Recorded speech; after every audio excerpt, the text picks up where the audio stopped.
Deze afstandsbediening geeft wat problemen. Het lijkt alsof die niet goed reageert op de aan- en uitknop. Dat is eenvoudig te controleren met een smartphone. Druk op een knop die niet zo vaak gebruikt wordt. En je ziet dat die LED oplicht. Dat die knippert.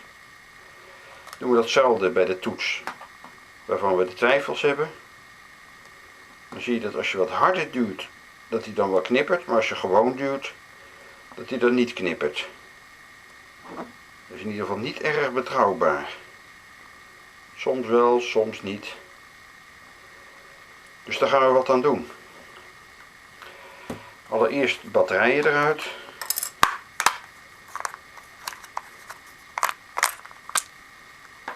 Kijken of hier een schroefje of iets dergelijks zit.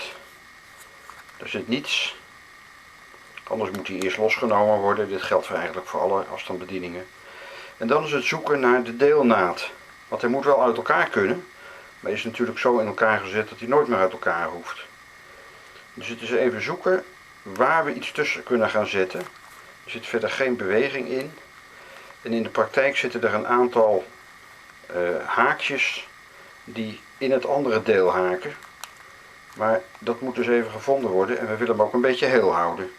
Dus we gaan het gewoon even proberen met een standing mes ertussen. En dan kijken of er ergens beweging in zit. Er is te zien dat hier een mogelijkheid is. Dus met het standing mes maak je de minste schade. Maar als je gewoon gaat trekken, dan gaan dus die nokjes stuk. Dus even kijken wat er gebeurt.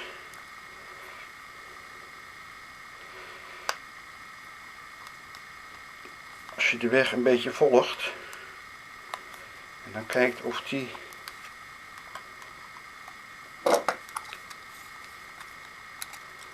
ergens een beetje ruimte te geven is, zoals nu. Dan is ook meteen te zien dat hier een soort clipje zit. Dus er zit er hier natuurlijk nog één. Ja, hij moet gewoon iets naar buiten gebogen worden. Kijk, daar kom je dan achter terwijl je daarmee bezig bent.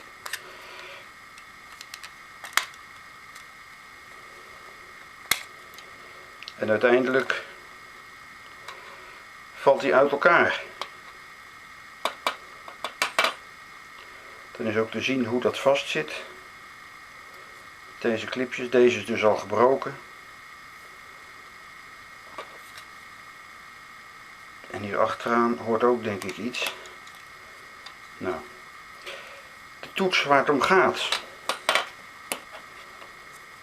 Dat was de bovenste, de aan-uit toets. Dus die zit hier. Dus dit moeten we schoonmaken, maar omdat die open is maken we hem gewoon helemaal schoon.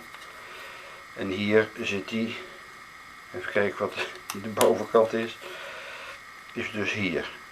Deze contacten die op die manier aan elkaar zitten, worden eigenlijk met elkaar verbonden door middel van deze zwarte petjes. Dus ik ga dit nu gewoon schoonmaken met alcohol. Dat zou ook met bijvoorbeeld spiritus kunnen. En een wattenstaafje. En een stukje doek. Deze contacten. En dan moet het als het goed is weer werken. De spullen erbij gepakt. Een stukje wc-papier. Een dopje met in dit geval alcohol. Kan dus ook spiritus zijn. En een paar wattenstaven. Staafjes. En dan gaan we gewoon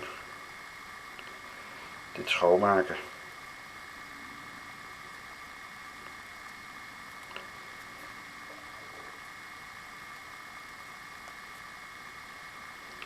En daarna een beetje droog maken.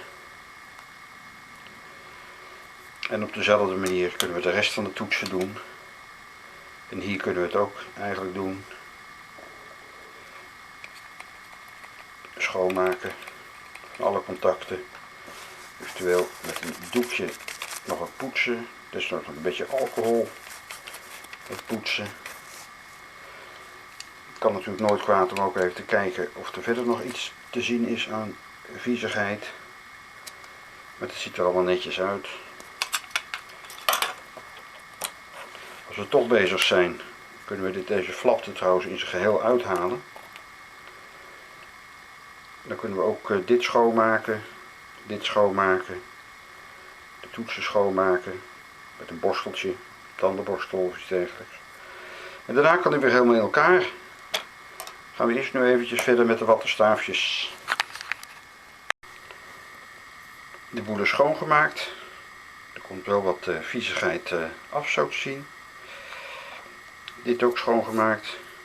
Goed droog maken en goed checken op. Kijk, hier zit bijvoorbeeld een klein stukje papier. Dat wc-papier over een printplaat heen, dat geeft allemaal losse rommel. Dus dat moet er beslist niet tussen zitten.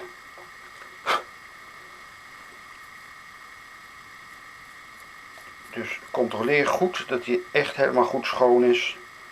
Flink blazen nog even. Niet met de vingers eraan gaan zitten. En dan kan die gewoon weer in elkaar gezet worden. Nogmaals, niet met de vingers eraan zitten.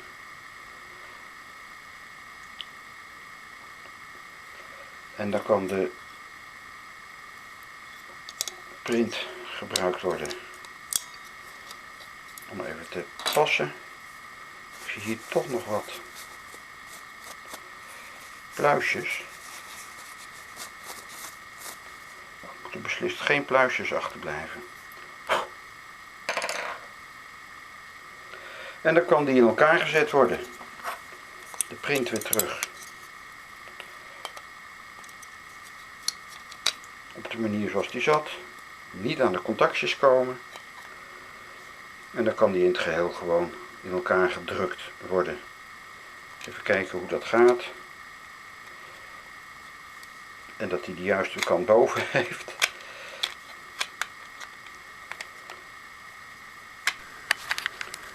En na wat geklik zit hij weer in elkaar. Dan kunnen de batterijen er weer in.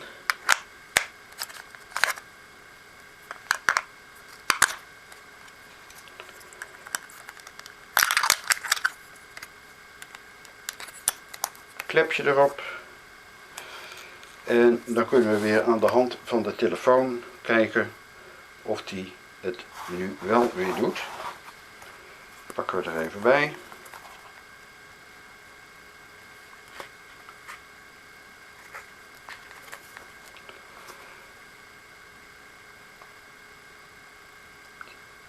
En we zien dat hij meteen begint te knipperen zodra we hem toets indrukken. Hetzelfde als de andere toetsen. Het hoeft nu in ieder geval niet hard geduwd meer te worden. En deze systematiek die geldt ook, of is ook van toepassing op andere afstandsbedieningen. Het enige lastige is dus het openmaken. Waar moet je aan duwen? Wat kan een beetje bewegen? En als je eenmaal bij één bedacht hebt hoe je ertussen kan krijgen of de andere kant op, dan is dat nogal los te krijgen. Veel succes met het reinigen van je afstandsbediening.